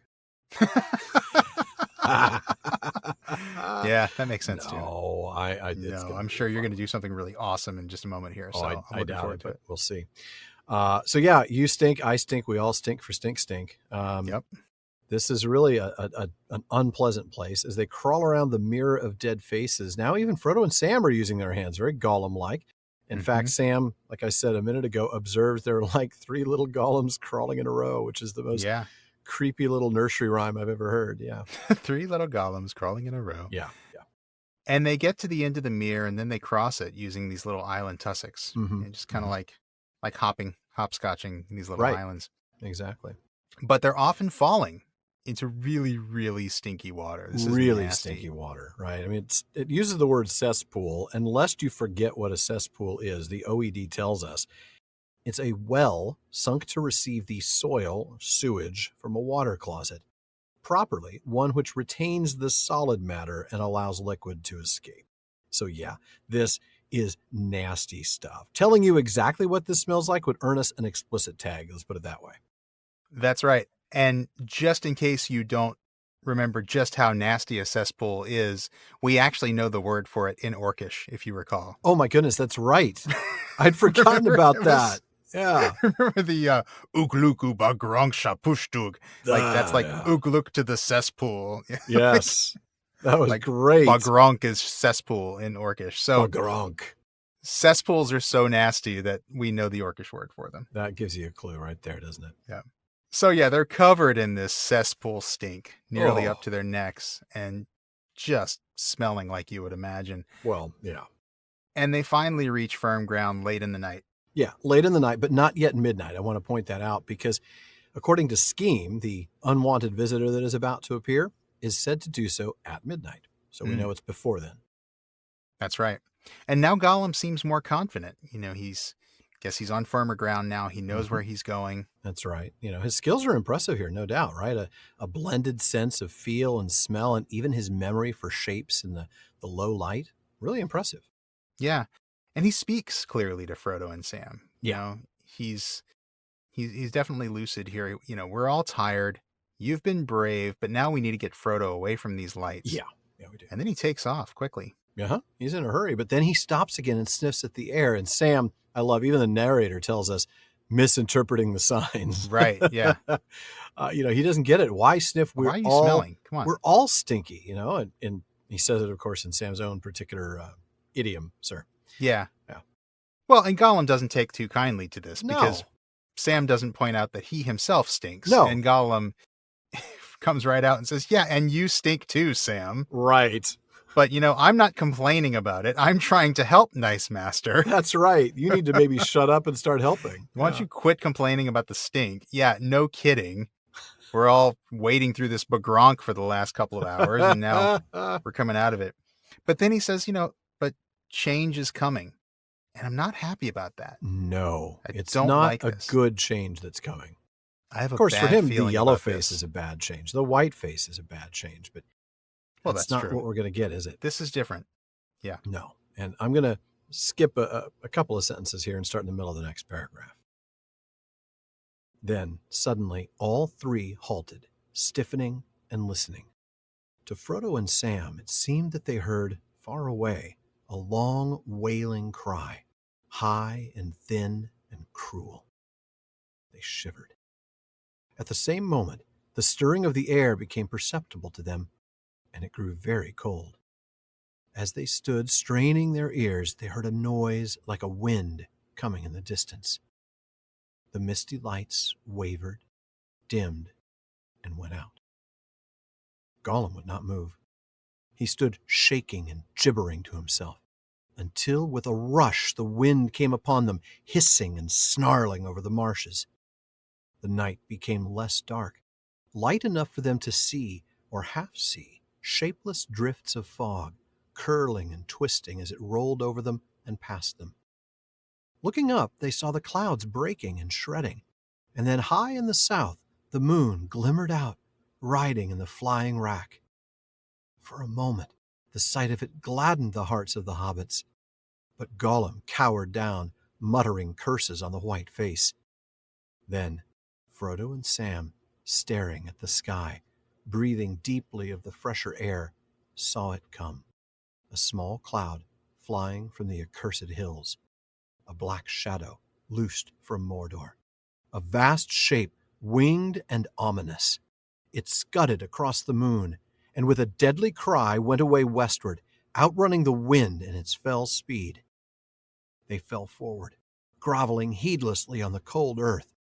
But the shadow of horror wheeled and returned, passing lower now, right above them, sweeping the Fenreek with its ghastly wings.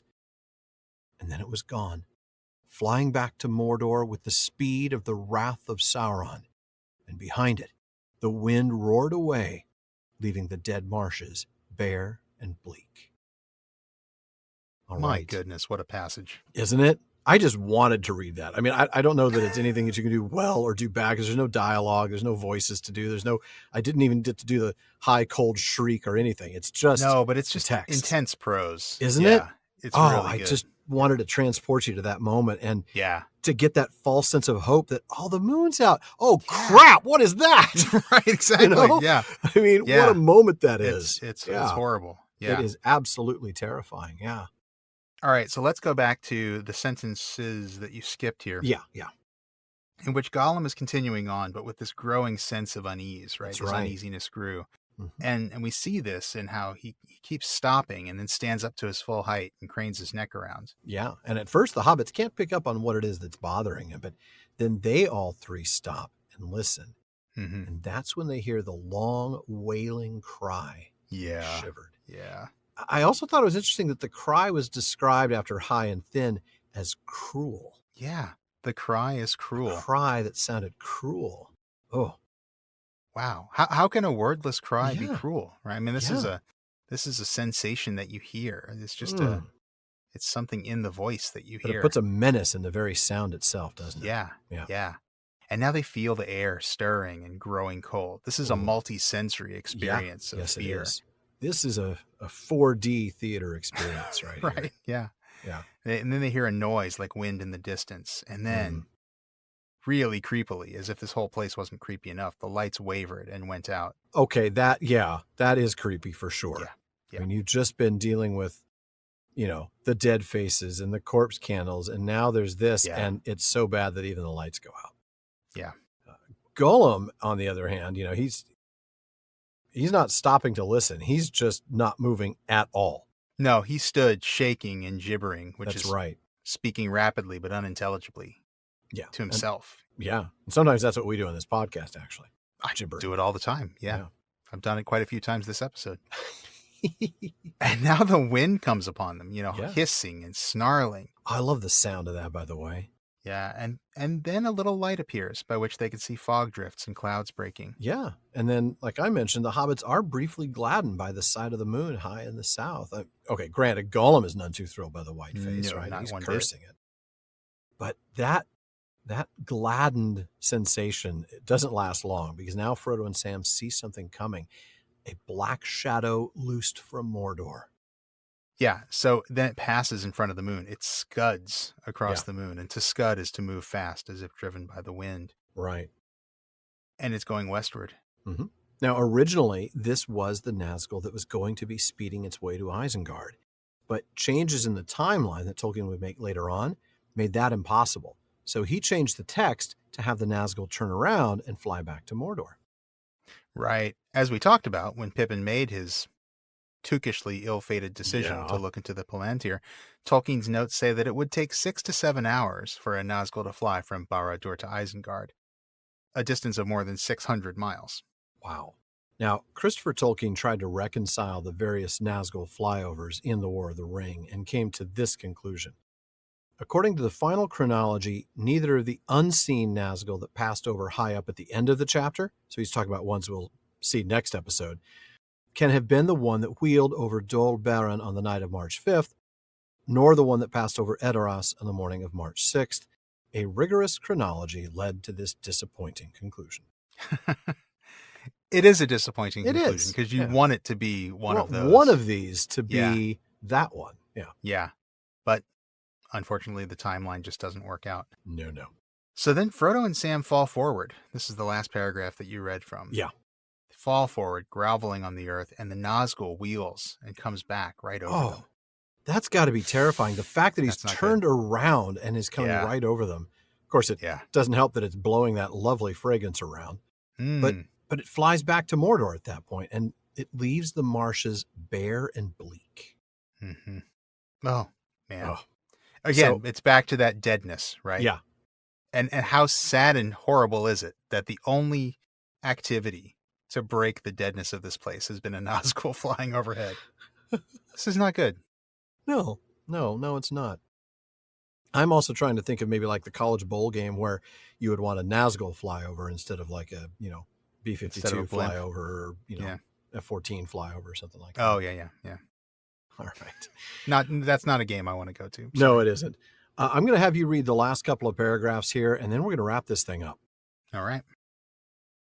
Frodo and Sam got up, rubbing their eyes, like children wakened from an evil dream, to find the familiar night still over the world. But Gollum lay on the ground as if he had been stunned. They roused him with difficulty, and for some time he would not lift his face, but knelt forward on his elbows, covering the back of his head with his large, flat hands. "Wraiths!" he wailed. "Wraiths on wings! The precious is their master. They see everything, everything. Nothing can hide from them. Curse the white face! And they tell him everything. He sees. He knows. Ah! Gollum! Gollum! Gollum!" It was not until the moon had sunk, westering far away beyond Tol Brandir, that he would get up or make a move. That was fantastic, Sean. Thank you. That was really good. The way you kind of like his voice quivered was fantastic, I have to say. That was great. Oh, awesome. Thank you. So Frodo and Sam get up like kids after a nightmare, right? And if you know what that's like, right? Yeah. Oh, yeah. Yeah, we do. And so now they're looking at the world in the familiar night. But Gollum is another story altogether. It's like he's been stunned, some sort of magic spell. Whatever it is, he is out. He does frozen with fear. The kind of fear that can only come from direct experience, from trauma. Yes. From having experienced the Nazgul before. Mm-hmm. That's what's going on here. He is absolutely paralyzed with fear. Yes. And then he shouts out, "Wraiths on wings." Not my favorite band. No. I've seen them a couple of times. Did you? They're open right for them, or were they weren't the headliner, were they? No, they were the opening act for Iron Maiden a couple of times. I don't know. I love that. All right. No, I mean, Wraiths on Wings, it's just, your heart just drops. Remember the first time you read this? Wraiths are bad enough, but now that they can fly, this is really bad. You didn't know that Wraiths were coming back, and here they are again, and they're on wings. This isn't good. No. And Gollum knows, he's kind of having this moment where he's just, it's like, oh, game over, man, game over. Oh, yeah. Because he knows that the one rules the nine. Right. And that they see everything. They do. And that they report it to Sauron. Of course they do. What else are they going to do with that information, right? They tell him everything. I've got to ask, was this entirely new to him, the idea of flying ring wraiths? Feels like it. I think it was. It seems like it. Because he's like, oh, these are the wraiths. He's not like, oh, these are the wraiths again. He's saying, oh, wraiths on wings. This is bad. This is really bad. Yeah. Yeah. I think this is new to him. Mm-hmm. I do too. Yeah. And he can't get up. He doesn't get up. He doesn't even move until after the moon had gone down. Again, it's that he's terrified of the light. The white face reveals them. He does not want to be seen. He realizes how close this was. Yeah. That Nazgul, the fact that he turned around and flew right back over them, they're lucky that they're still alive. They absolutely are. Yeah. This was close. Goodness. Wow. Nothing can hide from them. He sees, he knows. Could those same things be said of our trusty mailman, Barlaman? No, they cannot. Fair. But I think he's brought us something tonight, hasn't he? I think he has. I think he's only brought us one question tonight, but it's a good one. Olaf S. in the Netherlands asked us some questions about free will and fate, of course, a favorite topic of ours, and he included this gem. Do you think Smeagol had any free will left in him? It seems to me that his possession of the ring almost makes him subject to the ring. He cannot escape it, and he has to try to get it back. Does he have any free will left, or has Sauron made him a complete subject? This got me thinking of the ring wraiths, Olaf says. Once they were men, having their free will is given to them by Eru. As ring wraiths, however, they have none at all left, it seems. If I interpret this correctly, this means it is possible for Maiar or Valar to completely take over someone and take away their free will. What do you think about this interpretation? Okay, Sean? Why don't you start? Oh, man. This is an interesting question. It is. I'll start by saying that I think Smeagol still does have free will. Yeah. I mean, we see him make choices while he's with Frodo and Sam. We see it all the time, actually. I mean, he chooses to eat the lembas, and then he spits it out. Well, he yeah. regrets that choice, but he made a choice to do it. True. He chooses not to move when the Nazgul flies overhead, and maybe he's truly paralyzed with fear. But if Smeagol were a complete subject of Sauron here, I would expect him to call out to the Nazgul, wave his arms, light a flare, right? Something. Right, exactly, something to get its attention. If he's really following Sauron and doing Sauron's will here, he doesn't, and I think that tells us very clearly that he does have free will. Mm-hmm. Now, what Gollum is an addict. And many people who are addicted to or obsessed with something that's not good for them, well, you see them make poor choices, especially if they're made in pursuit of the thing they're addicted to. Gollum is addicted to the ring. He's obsessed with the ring. And so he is going to make those poor choices in an effort to get closer to the ring and possibly have a chance of having the ring again. Yeah. So I think that's why we see him make the kinds of choices that we think are like, why are you doing that? I don't think it's so much that he's subservient to Sauron's will or that he's lost his free will. I think he's just following the ring, and he can't escape it. No. I don't think that Sauron really has the ability to take away a creature's free will. I find it hard to believe that a Maya could do that, especially because free will is part of the gift of Iluvatar. That's a good point. I will certainly second your position on Gollum in the sense that he has free will, or Smeagol. We see it in a lot of things, including his plan to trick Frodo and Sam later on in the Pass of Cirith Ungol. He's not trying to turn them into Sauron. He's trying to get the ring back for himself. That's absolutely right. Yeah.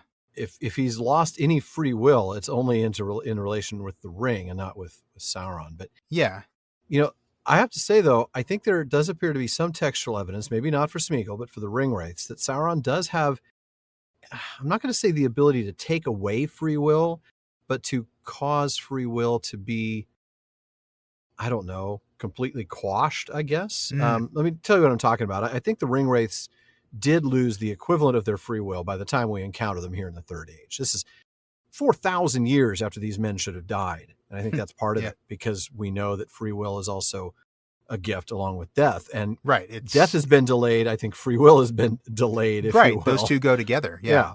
And there are two bits of text that lead me to this conclusion. The first is a letter, and it's letter number 246, which comprises a series of drafts to Eileen Elgar. And in this letter, Tolkien is answering the hypothetical question of what would happen had Frodo put on the ring like he did at Mount Doom and the Nazgul had encountered him. Now, he acknowledges the Nazgul would not have openly attacked Frodo with violence, but that they would have obeyed or feigned to obey any minor commands of his that did not interfere with their errand laid upon them by Sauron, who still, through their 9 rings which he held, had primary control of their wills. So that's text number 1.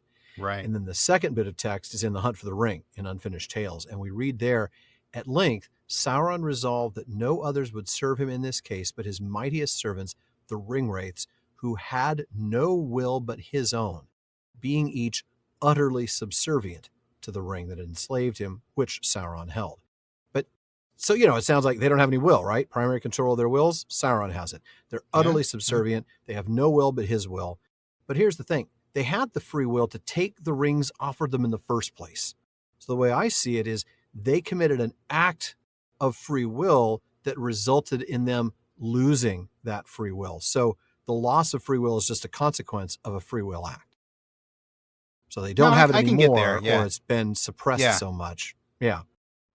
I think that makes sense. Yeah, the fact that they willingly gave up if they gave up their free will. They willingly gave up their free will, which yeah. And maybe that's part of why Sauron is able to do this. Maybe he can't take away the free will of a creature that doesn't want to give it up. Involuntarily. Yeah.